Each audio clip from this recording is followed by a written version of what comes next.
Hi, I'm Laura D. Pusey, the founder of Dipism, Death in Practice. And this is the channel where we are talking the things on dying and death, life and grief. Each week I answer a question, and I say it as I see it, because I've seen a lot. In the last video, I answered the question, what is pain and why do we feel it? If you have questions about that video, or you want me to answer a question for you, then send me an email at deathinpractice@gmail.com. Okay, let us now open the veil of luminescence.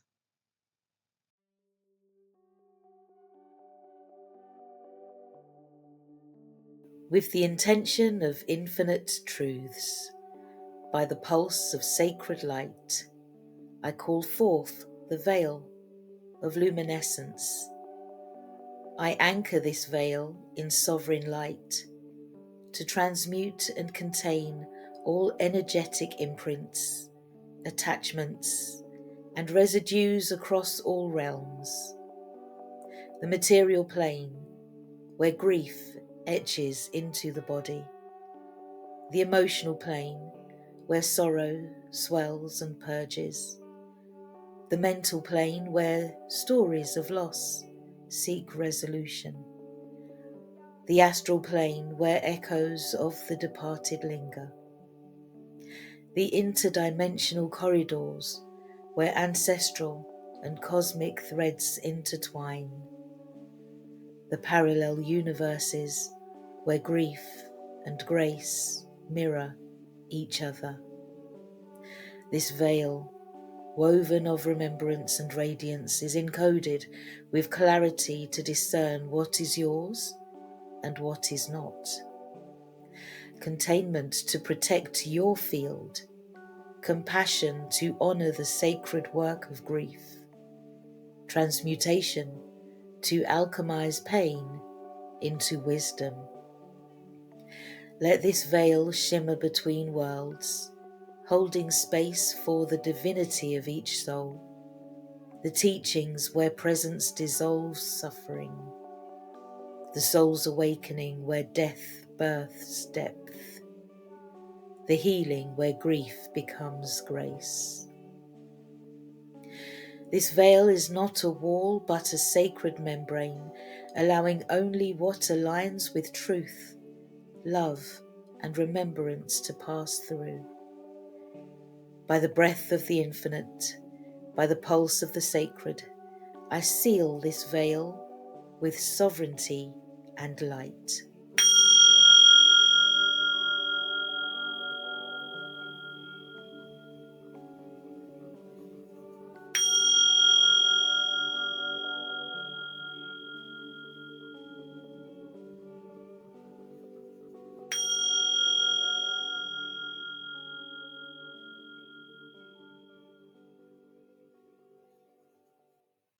Hey there, thank you for joining me. Let's discuss a sensitive subject. Today I am answering the question, why do they do it? In all honesty, I can't answer why any one person would decide to lay their body aside. However, there are always contributing factors that lead to any decision that we make in our lives. I have had the privilege of working and conversing with men and women who have felt as though they had nothing left to live for. I say that it has been my privilege because those people have found ways to root out, adapt, and survive their traumas, their issues, and their miseries. They have been some of my greatest teachers. They have inspired me, even when I myself have quietly yearned for death. Yes, I myself have understood, overstood, and in a stand that desire for release. On the flip side, I've worked with families of people who have ended their lives by suicide. Whilst there are seldom answers for their pain, I've witnessed glimmers of hope, and I have seen the opportunities for positive changes of thought, behaviour, and heartfelt awareness for others, and indeed for myself. I'm warning you from now that we are going to go deep, but perhaps not in the direction that you're expecting. I am cautious in my wording because I know that this is a deeply sensitive subject for many. But we fail to speak about it, so we fail to understand it, which means that we fail our one another time and time again. I can only speak from my own personal stand. I'm neither right nor wrong, because what works for me won't necessarily work for you. So, it's okay for us to disagree on this. If what I say doesn't resonate with you, I only urge you to listen to the end, take notes, and then investigate your own personal stance on this matter. Feel free to journal or seek ways to harmonize yourself with your precious self. And if you must, feel free to send me an email at deathinpractice@gmail.com. Even if I don't get back to you right away, writing it out will help you to process it. Suicide is a portal through the door of death that has long had my attention. I have observed the way that people react when learning a beloved friend or family member has laid their body aside. The reaction is different to any other type of death, and yet, once opened, we all go through the same door. My observations are varied, and I am unable to settle for the common judgments, damning labels, or desires to blame, condemn, or avoid. The act of laying one's body aside is so controversial, the most taboo of the most taboo death scenarios, and yet, for many, it is a welcome release.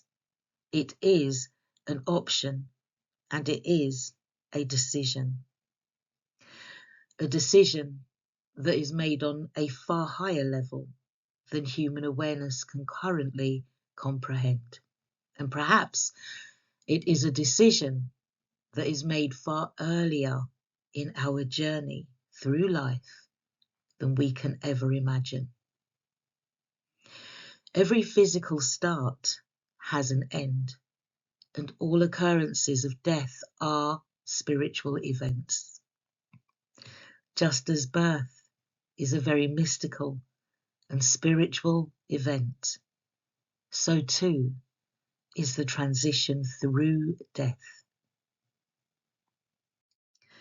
The will to live is extremely strong. You can't override it on a whim. It's natural.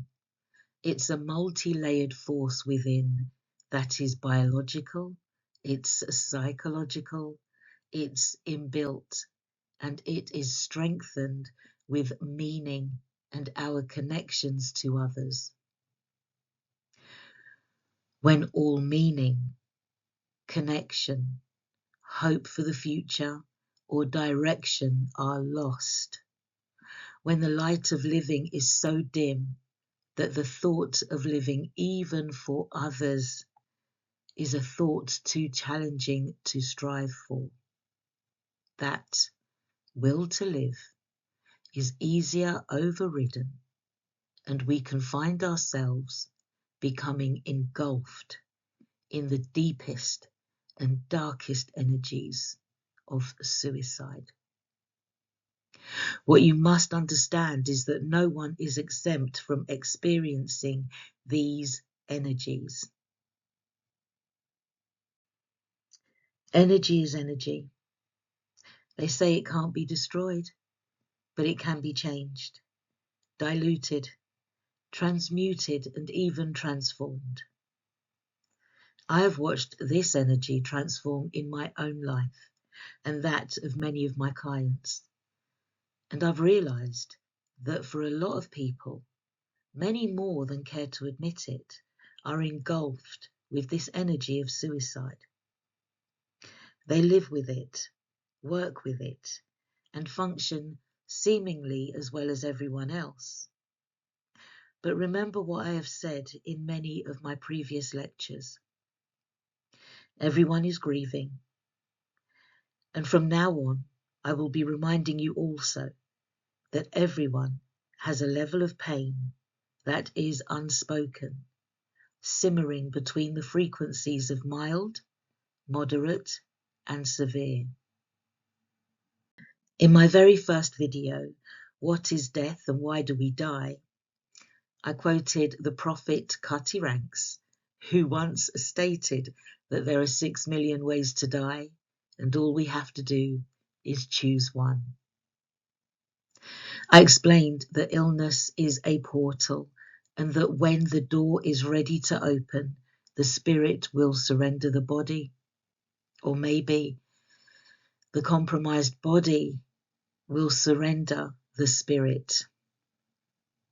The spirit is our life force, our drop of source essence, our pure, authentic God spark within, that which makes your eyes bright.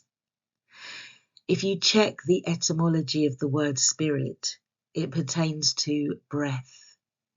To be spiritual is to breathe. As long as we breathe, we are all spiritual beings.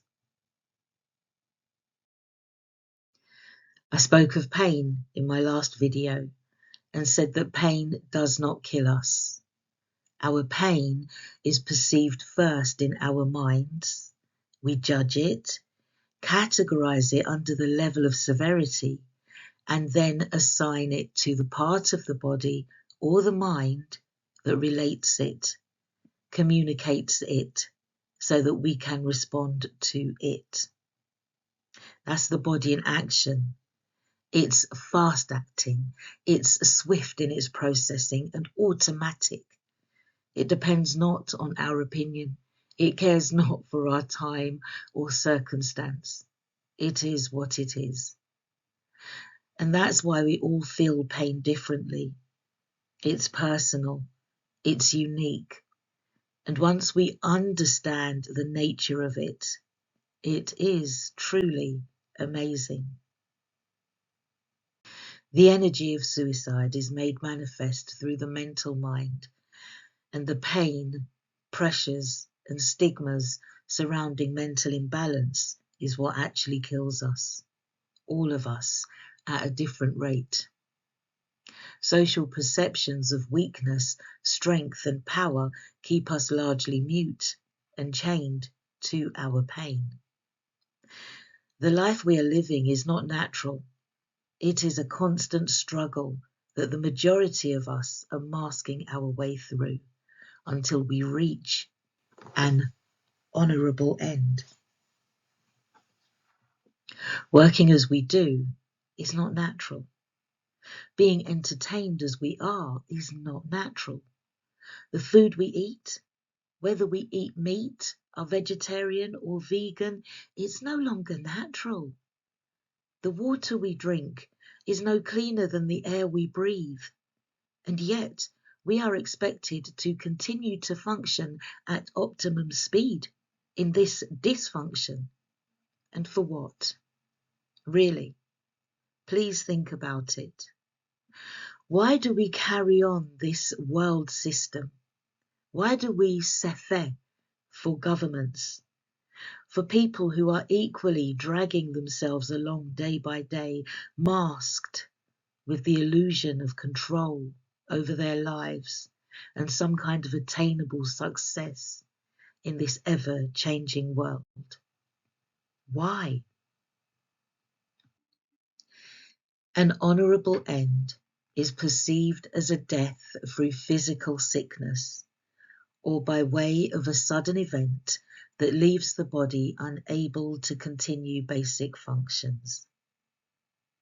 One is hailed if they have fought to live and have inspired others as they have valiantly battled on.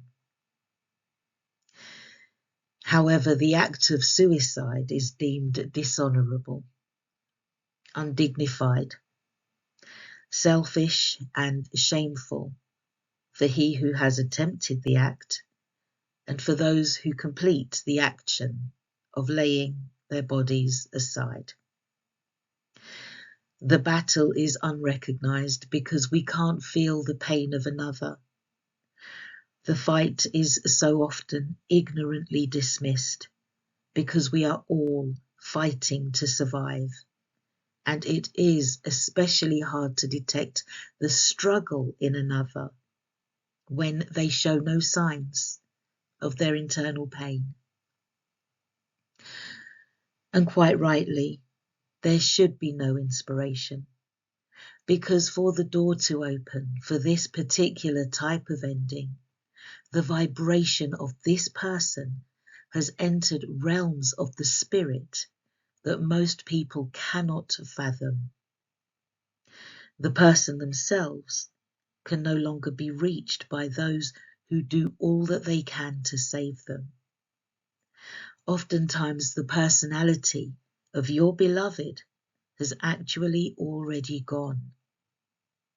The body and spirit have already separated, and an imposter entity has taken full claim over the body.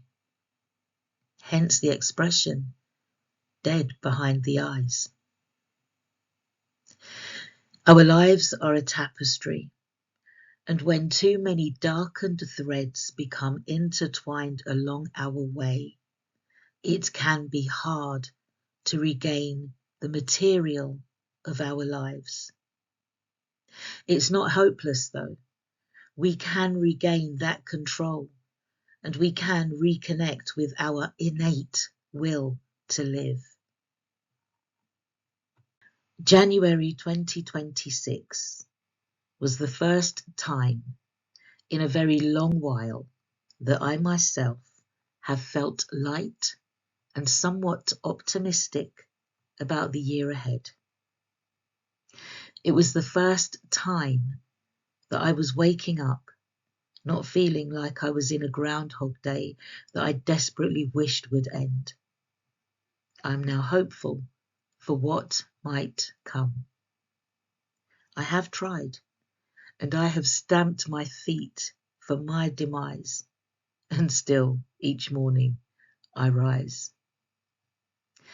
The fact that I was a mother, a relative, a friend, and passionate about my work did not dull my deep desire to go home, wherever that might be.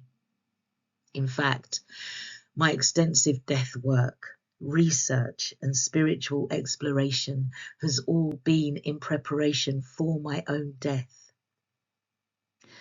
It is a massive part of my life, and it's extremely important to me, often overshadowing invitations to social events, friendships, relationships, and at times even parenting, because I have never felt like I belong here on earth.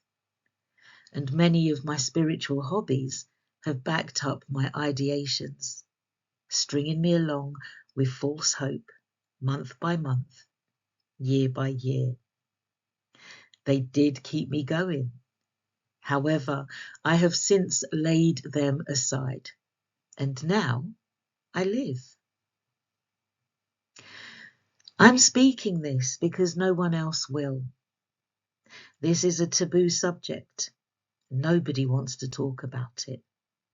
And if we continue silently, more of us will succumb to these energies and entities that want us off, out, over with. I have long seen the control, the darkness on earth, the energies, entities, and spirits that cling to us and consume us. I have been consumed by those lower energies that have encouraged suicidal thoughts. And I've realized that the music, entertainment, education, work, and institutions were demonically enhanced smokescreens that have led us all deep into a seemingly disempowering trance that keeps us in the mode of survival, which is far, far removed from the experience of a free and authentic, uncontrolled expression of life. We don't live as we're supposed to. We cannot even begin to imagine what real life and living is. And if we knew the truth of who we are and what we are actually capable of doing with our lives, we'd probably choke. We'd probably choke at the realization of the levels of control over us. My personal and very troubling concern has long been, how do I convey what I see to those without eyes to see? Those who fail to see that there is more to our lives and that we have unknowingly, unwittingly, and unwisely given our power away. We exist, but none of us live. And when you truly see, when your eyes are open, and there is no one for you to talk to or reason with about what you see, and the highest of qualified counsellors and therapists or figures of authority miss the point time and time again because of their own pain, because their eyes remain closed, and they are locked into a system, invested in bureaucracy, and chained to their policies and prescribed processes that ensure that they stay on the right side of socially acceptable and employed. And so when there seems to be no hope in sight, what really are your options? More of this banal experience, this existence we call life? At which point do you reach for the pills, the bottle, the drugs, or whatever else it will take to numb the reality, take this pain away? I get it, but only from where I stand. I had to go through it, the despair, the horror, the inner turmoil of my grief, my life, my personal pain, the intense desire for death to open to me. While I smile sweetly and appease others. And now I'm saying it as it is, because it's not you, it's them that are controlling you, manipulating your worldview and fighting over you within the spirit realms.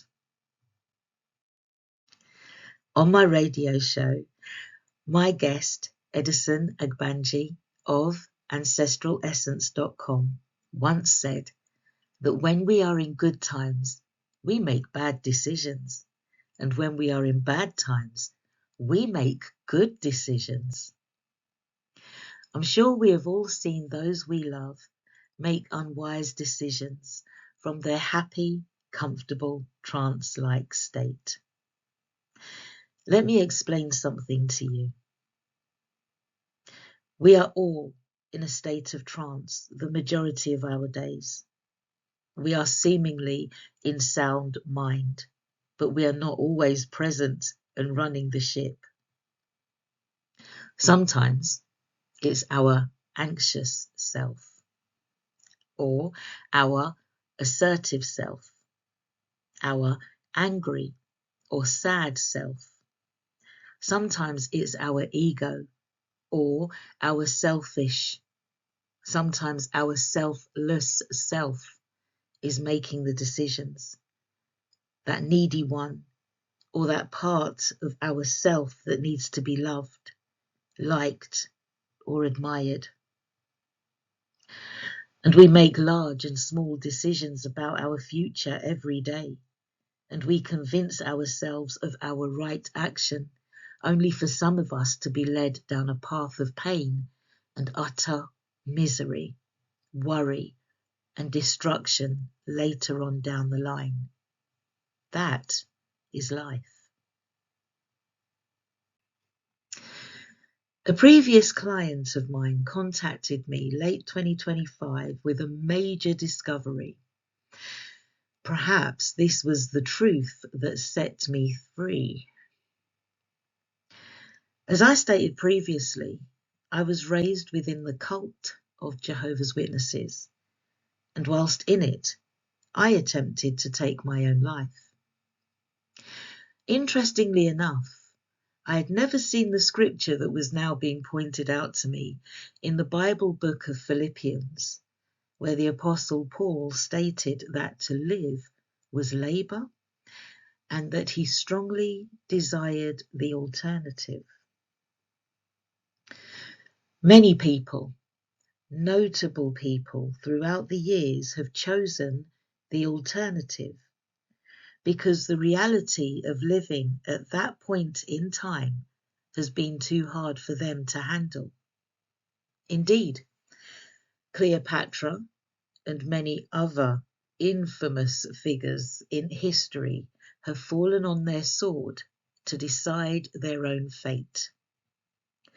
And the transatlantic slave trade is a perfect example of those who were able to escape the impending doom of their lives by jumping ship. I can't wrong them. I will never wrong them. I like to think that if I had been alive at that time, if I had been able, I would have jumped ship. It wouldn't have made me any stronger or weaker than those who were dragged through the passage of time. I don't think I would have been able to survive the abhorrent treatment that my ancestors were reported to have endured for me to live today. And so, I live today. There is a very heavy narrative that those who lay their bodies aside are selfish, that life is a gift, and that no one has the right to decide when it starts or when it might end. Listen to me now, and listen to me good. No one has the right to judge the actions of another. There are times when the act of living is the heaviest of burdens, and the performance of life is too much due to unspoken traumas, personal and public tragedies, and certain trajectories that have been handed down through the generations. We don't understand life any more than we can get our heads around death, and none of us, not one of us, know what lows we ourselves might be dragged down into by the principalities, powers, and the rulers of the darkness of this world, nor the spiritual wickedness in high places presenting themselves through the media, our entertainment, drink, drugs, food, sex, clothing, enforced vaccinations, the polluted air we breathe, the water we drink, people in general, our friends, work colleagues, our families, our work status, our institutions, our governments, and the world scene. Our fight is spiritual, and none of us can ever know what straw it will be that breaks us. These energies of despair find their way into our homes, our families, our heads, and our hearts. When these energies are in full flow, hosted by a low, depressing mood of utter helplessness and sheer dismay, the everyday people who we live with and call friends and family are seldom there to see it or even recognize it. We each fight our own personal war within, and we call it life. And every time we wake up to live another day, we say that we're living. But this is not life. It is not natural, and we are not winning anything for ourselves. This means that when someone lays their body aside, those who judge are actually projecting their own guilt at not recognizing the signs in another, or willfully ignoring their own cries for help. In truth, we fail to see the pain in others because we don't want to acknowledge the pain in ourselves. Sure, there are people out there who use threats of suicide to control people, partners, friends, and family members. They are sick, undeveloped in their emotional, psychological, or mental reasoning states, and using what they have to manipulate empathy from those who care. Yes, there are people out there who are crying out for attention, but there are also a large number of people out there who say nothing, display no signs of distress, and suffer in silence in their pain. It is perhaps the quietest of the pandemics that are happening here and now throughout this world. It has been designed for a far greater reason than we can presently know on levels of awareness that we are yet to reach. Perhaps we come into full awareness when we pass through that portal. Who knows? Let's wait and see. Let's not rush. Seeing the world devolve as I have, I've picked up precious nuggets of life to share at some point in my life. Some point when I will be able to talk about it without being seen as a conspiracy theorist or a nut job. And the intention is to help others with eyes to see themselves, their light, and the necessity of death, grief, and of course, the beauty of life. Okay, so this has been a very long lecture. It's probably about 20 chapters long. I have said enough. Let's leave it there for now. I did say that this was going to be a deep one, and it is layered to give you lots to think about. You might benefit from watching it again, leaving it a week or two, and then coming back again. If I have piqued your interest and you are touched by what you have heard, please hit that like button and subscribe. If this video has touched you in any way and you need to share your thoughts, let me know at deathinpractice@gmail.com. Please state clearly whether any of this email can be shared, and if you want, let me know what your name is so that I can give you a shout out. If you'd like a one-to-one with myself or one of my grief practitioners, contact us at www.dipism.com. You can also find snippets of these videos on TikTok and Instagram and other YouTube channels of mine, where you can also leave your comments. The workbooks, Tapestries of Grief and My Life's Tapestry, are available on Amazon. And finally, if you know someone who needs to see this video, don't be ignorant, haughty, judgeful, or prideful. Share the video with them. All of my links are in the description box below. And now, I say thank you, and let us close the veil of luminescence. One love. By the breath of the infinite, by the pulse of the sacred, I honour the veil of luminescence now fulfilled. This veil once summoned to transmute and contain has held the field with clarity, compassion, and sovereign light. As the teachings settle and the soul integrates, I call forth the sacred closure of this veil across all realms. On the mental plane, let the body rest in renewal. On the emotional plane, let sorrow soften into spaciousness. On the mental plane, let stories find stillness. On the astral plane, let echoes return to source. Through interdimensional corridors, let threads untangle. Across spheres and planetary systems, allow contracts to be honoured and released. Let all residues now return to their rightful place, dissolved, dispersed, or transmuted by sovereign light.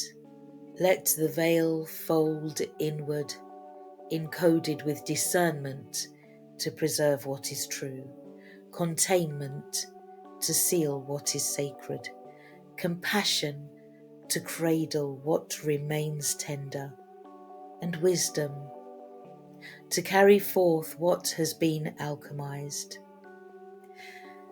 This veil is reabsorbed into the soul's archive, a luminous record of presence, grief, and transformation.